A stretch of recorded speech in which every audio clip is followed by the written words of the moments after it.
रेगिस्तान की रेत दिन में जलाती है और रात में रास दफन कर देती है। राजस्थान में एक ऐसा गांव है जो आज भी मौजूद है, लेकिन वहां कोई नहीं रहता। आज हम बात करेंगे उस जगह की जहां खामोशी भी डराती है। इस गांव का नाम है कुलधरा। जैसलमेर से लगभग 18 किलोमीटर दूर थार रेगिस्तान के बीच खंडहरों में तब्दील कुलधरा गांव। दिन में यह सिर्फ उजड़ा हुआ लगता है, लेकिन रात में कहते हैं यह जाग जाता है। सैकड़ों साल पहले यह गांव वीरान नहीं था। यहाँ पालीवाल ब्राह्मण रहते थे, पढ़े लिखे, समृद्ध और आत्मसम्मानी। लेकिन तभी जैसलमेर के एक अत्याचारी मंत्री की बुरी नजर गांव की एक बेटी पर पड़ी। उसने फरमान भेजा, लड़की मुझे सौंप दो, नहीं तो पूरा गांव खत्म कर दूंगा। गांव झुका नहीं और उसी रात एक ऐसा फैसला लिया गया जो मौत से भी बड़ा था। कहते हैं उस रात कोई रोया नहीं, कोई चिल्लाया नहीं। दिए बुझा दिए गए, दरवाजे खुले छोड़ दिए गए और पूरा गांव एक ही रात में गायब हो गया। सुबह जब मंत्री आया तो वहां कोई नहीं था, न लाशें, न संघर्ष के निशान, बस खाली घर और एक सन्नाटा जो आज तक नहीं टूटा। जाते जाते गांव वालों ने इस जमीन को शाप दिया, जो यहां बसने की कोशिश करेगा उसका विनाश होगा। आज भी कोई इस गांव में स्थायी रूप से नहीं रह पाया। स्थानीय लोग कहते हैं रात में कदमों की आवाज आती है, खंडहरों में परछाइयां हिलती हैं और कभी कभी किसी औरत के रोने की आवाज। हालांकि इन बातों का कोई वैज्ञानिक सबूत नहीं, लेकिन डर सबूत नहीं मांगता। आज कुलधरा एक पर्यटन स्थल है। दिन में लोग आते हैं, तस्वीरें लेते हैं, लेकिन रात में रुकने की इजाजत नहीं है, क्योंकि कहते हैं अंधेरा होते ही यह गांव अपना असली रूप दिखाता है। इतिहासकार कहते हैं गांव छोड़ने की वजह पानी की कमी या अकाल हो सकता है, लेकिन सवाल यह है पूरा गांव एक ही रात में बिना कोई निशान छोड़े कैसे गायब हो गया। राजस्थान का रेगिस्तान, जहां रेत सिर्फ उड़ती नहीं, याद रखती है। जैसलमेर से कुछ किलोमीटर दूर एक ऐसा गांव है जो दिन में खंडहर लगता है और रात में जाग जाता है। उस गांव का नाम है कुलधरा। लोग कहते हैं यह गांव उजड़ा नहीं था, बल्कि खुद को छोड़ गया था। सैकड़ों साल पहले कुलधरा कोई भूतिया जगह नहीं थी। यहां जीवन था, खेत थे, मंदिरों की घंटियां थीं। यहाँ के लोग विद्वान थे, पानी को भी अपनी बुद्धि से वश में रखते थे। लेकिन कहते हैं ना, हर उजाले के पीछे एक अंधेरा जन्म लेता है। जैसलमेर का एक मंत्री अहंकारी, निर्दयी और सत्ता का भूखा, उसकी नजर पड़ी कुलधरा की एक बेटी पर मंत्री ने संदेश भिजवाया, लड़की मुझे सौंप दो, नहीं तो पूरा गांव नष्ट कर दिया जाएगा। गांव में डर फैल गया, लेकिन किसी ने सिर नहीं झुकाया। गांव के मुखिया ने कहा, हम अपनी बेटियों की रक्षा के लिए अपना सब कुछ त्याग सकते हैं। उसी रात एक ऐसा निर्णय लिया गया जो इतिहास में कभी नहीं लिया गया था।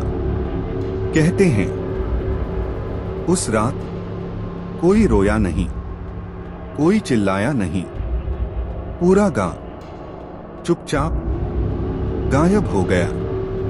जाने से पहले उन्होंने इस धरती को शाप दिया, जो भी यहां बसने की कोशिश करेगा उसका विनाश होगा। अगली सुबह मंत्री आया, लेकिन गांव खाली था। न कोई लाश, न कोई सामान, बस एक अजीब सन्नाटा। सैकड़ों साल बाद अर्जुन नाम का एक डॉक्यूमेंट्री फिल्म मेकर कुलधरा आया। ड्राइवर ने कहा, साहब, सूरज ढलने से पहले लौट आना, रात यहां ठीक नहीं होती। अर्जुन मुस्कराया, डर सिर्फ कहानियों में होता है। शाम ढली, हवा ठंडी हो गई। खंडहरों के बीच कदमों की आवाज आई, रेत पर चलते नंगे पैर, लेकिन कोई दिखाई नहीं दिया। अचानक एक फुसफुसाहट, मत रुको।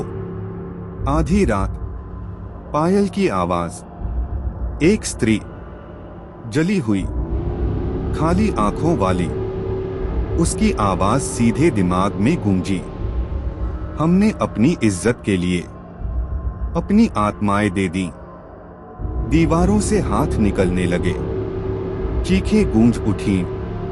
कैमरा गिर पड़ा, लेकिन रिकॉर्डिंग चलती रही। सुबह अर्जुन नहीं मिला, बस उसका कैमरा और आखिरी शब्द, अब मैं भी कुलधरा का हूं।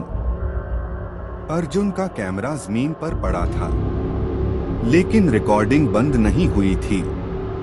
लेंस अपने आप घूम रहा था, जैसे कोई अदृश्य हाथ उसे चला रहा हो। स्क्रीन पर खंडहर नहीं थे, बल्कि वही कुलधरा जैसा वह सदियों पहले था। हंसते हुए लोग, जलते हुए दिए, मंदिर की घंटियां, और फिर एक पल में सब जल गया। आग, चीखें, औरतों की सिसकियां। कैमरे में एक आवाज गूंजी, देखो हमने क्या खोया। अर्जुन की चेतना लौट रही थी, लेकिन शरीर हिल नहीं रहा था। उसने देखा, वह अकेला नहीं था। सैकड़ों परछाइयां, आधी जली, आधी रेत में दबी हुई। वे सब एक ही दिशा में देख रही थीं। एक बूढ़ी आत्मा आगे आई, हम यहां फंसे नहीं हैं, हम यहां पहरा दे रहे हैं। अर्जुन की सांस रुकने लगी। हर वो इंसान जो हमारे दर्द को तमाशा समझता है, यहीं रुक जाता है। हवाएं तेज हो गईं, रेत आसमान में उठने लगी। आत्मा बोली, इस शाप के 3 नियम हैं। पहला, जो लालच लेकर आएगा वह लौटेगा नहीं।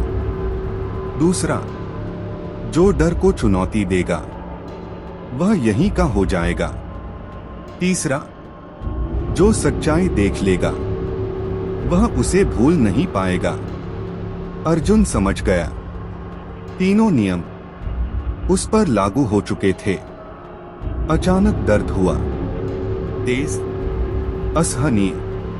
अर्जुन ने चीखना चाहा, लेकिन आवाज नहीं निकली। उसका शरीर भारी होता जा रहा था, जैसे रेत में बदल रहा हो। आत्मा बोली, अब तुम्हारा डर हमारी शक्ति बनेगा। अर्जुन की आंखें खुली। वह खड़ा था, लेकिन जमीन पर नहीं, वह कुलधरा का हिस्सा बन चुका था। कुलधरा आज भी वही है, दिन में खामोश, रात में भूखा, क्योंकि यह गांव खंडहर नहीं है, यह एक जिंदा कब्रिस्तान है। और हर कुछ सालों में इसे एक नई आत्मा चाहिए। अर्जुन अब डर नहीं रहा था, क्योंकि डर अब उसका हिस्सा बन चुका था। उसे भूख नहीं लगती थी, प्यास नहीं लगती थी, लेकिन उसे यादें सुनाई देती थीं। हर रात कुलधरा की दीवारें बोलती थीं, बच्चों की हंसी, औरतों की सिसकियां, पुरुषों की अधूरी चीखें। अर्जुन समझ चुका था, यह गांव आत्माओं से नहीं, यादों से भरा है। और ये यादें कभी मरती नहीं। एक रात रेत अपने आप हटने लगी। एक दबा हुआ मंदिर दिखाई दिया। अर्जुन वहां खिंचा चला गया। मूर्ति टूटी हुई थी, लेकिन आंखें अब भी खुली थीं। एक आवाज गूंजी, जब तक अपराधी का नाम नहीं लिया जाएगा, शाप पूरा नहीं होगा। अर्जुन को झटका लगा। मंत्री, जिसने सब कुछ शुरू किया था, उसका नाम कभी इतिहास में दर्ज ही नहीं हुआ। आत्माएं प्रकट हुई। उन्होंने कहा, हमने गांव छोड़ दिया, लेकिन न्याय नहीं मिला, इसलिए यह शाप अधूरा है। अर्जुन समझ गया, कुलधरा लोगों को मार नहीं रहा था, वह गवाह बना रहा था। हर आने वाला इस कहानी का बोझ उठाने लगता था। पहली बार अर्जुन ने विरोध किया। उसने कहा, अब और नहीं, मैं तुम्हारी कहानी दुनिया तक पहुंचाऊंगा। हवाएं थम गईं। आत्माओं ने उसे देखा। पहली बार उनकी आंखों में गुस्सा नहीं, उम्मीद थी। अगली सुबह अर्जुन का शरीर रेत पर पड़ा था। सांस चल रही थी। वह जिंदा था, लेकिन उसकी आंखों में कुछ मर चुका था। ड्राइवर ने उसे देखा, डर गया। अर्जुन ने सिर्फ इतना कहा, चलो और कभी पीछे मत देखना। कुछ महीनों बाद एक वीडियो इंटरनेट पर वायरल हुआ। शीर्षक था, कुलधरा सच जो दफन कर दिया गया।